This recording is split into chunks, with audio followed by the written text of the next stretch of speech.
Hello Steve, this is Maureen here.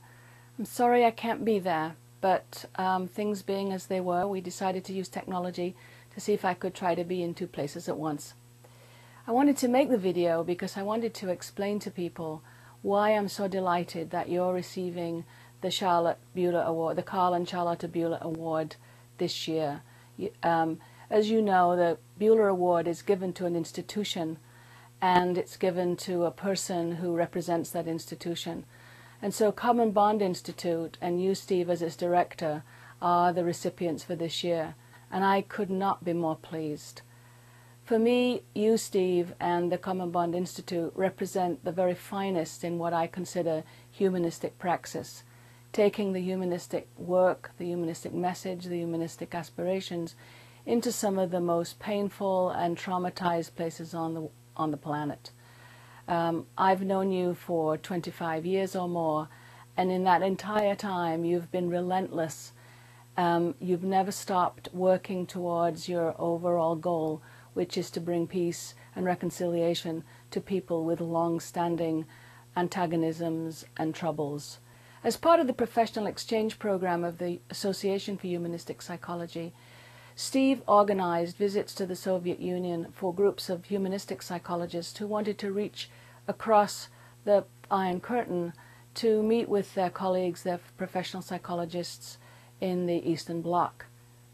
Some of the people that were included on those trips were Carl Rogers, Mike Ahrens, Tom Greening, Mike Murphy, Stan Krippner, Kami Harari, and many of the founding figures of humanistic psychology. As part of his work in the Soviet Union, Steve discovered that although it was illegal at the time for progressive Israelis or Palestinians to meet in either Israel or the United States, it was possible for them to come together in the Soviet Union. And so at that point, Steve decided that he could create opportunities for these folks who were interested in peace in the Middle East to come together and begin to work out a praxis for reconciliation and peace. He created the Common Bond Institute in collaboration with the Harmony Institute in Leningrad or St. Petersburg, a group of Russian psychologists who were interested in the same thing.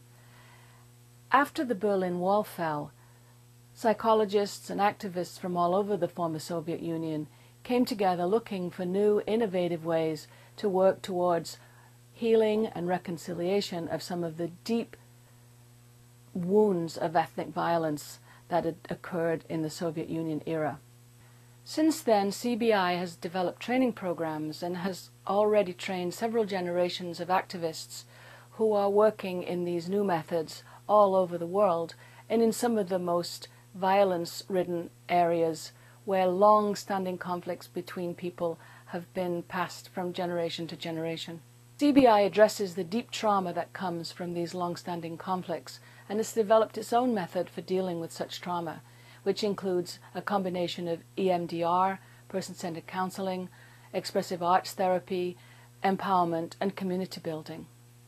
In addition to all this, CBI also convenes the Engaging the Other conference, which brings together activists to share best practices about working with long-standing, seemingly intractable conflicts between people. In the last several years, we've had Christians and Buddhists and Muslims and Jews and atheists and humanists all working together to try to find new ways to resolve some of these conflicts that keep people apart who, when they're given the opportunity, can find ways to common ground. Core to this work, and why it deserves, in our view, the Charlotte and Karl Bühler Award, is that at its very essence, it is a humanistic project. The methodology that CBI uses is grounded in respect, in dialogue, in authenticity and empathy, and it brings these qualities to bear on some of the most challenging of circumstances.